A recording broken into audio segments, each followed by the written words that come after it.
সম্পূর্ণ আপনাদের নমস্কার বন্ধুরা, তোমরা সবাই কেমন আছো? তো আজকে একটা ফাটাফাটি সিম্পল চচ্চড়ি বানাচ্ছি। তো আসো তাড়াতাড়ি রেডি করে চচ্চড়িটা কি হবে, ঠিক আছে? আজ 5 ফোড়ন,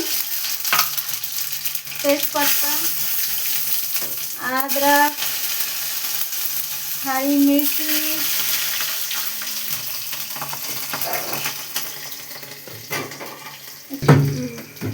और लहसुन,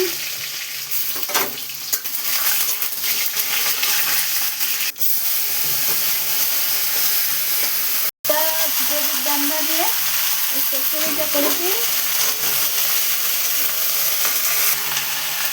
नमक,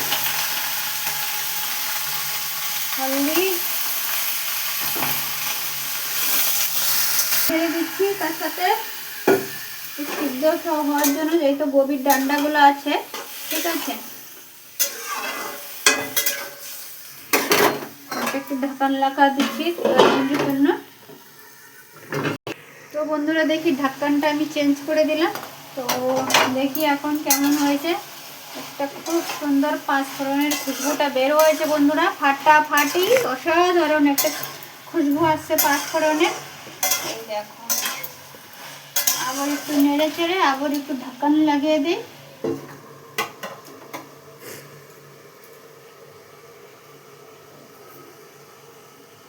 দেখি ঢাকনটা খুলে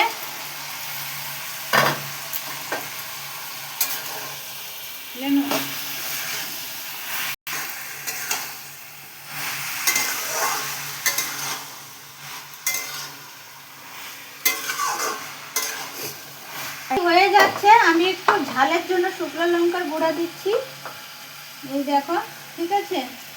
আর তারপরে দিচ্ছি একটু ধনিয়া পাউডার। আর तो बंधुरा এটা হলো सब फूलगोभी जैसे डंडा, जैसे दोस्तों फूलगोभी गोभी का डंडल हो गया। तो ये सारे जो है लोगों को पता नहीं होता, डंडल को हम छील छाल के तो इस रेसिपी को तैयार किया। तो ये है मिक्स वेजिटेबल चच्चड़ी, ठीक है दोस्तों। तो इसमें क्या है, आलू, बैगन, फूलगोभी का डंडा, ठीक है। तो अब जो है दोस्तों हम डाल देते धनिया पत्ता, ठीक है। अब जो इसका फ्लेवर है ना और भी ज़्यादा टेस्टी बनेगा। तो बंधुरा তোমরা বুঝতেই পারছো আমি কি রান্নাটা করলাম। তাহলে যদি ভালো লাগে তো সাবস্ক্রাইবটা করবে। আর দেখতে কিন্তু খুব ফাটাফাটি হয়েছে। নিরামিষ হলে কি হবে, কিন্তু খেতে কিন্তু অসাধারণ লাগবে। তোমরা একটু ঝালটা একটু বেশি করে দিবে, বাস। আমার একটু ঘরে ঝাল খায় না, তো টাটা বাই বাই। এটা জিম করে দেখাতে পারছো।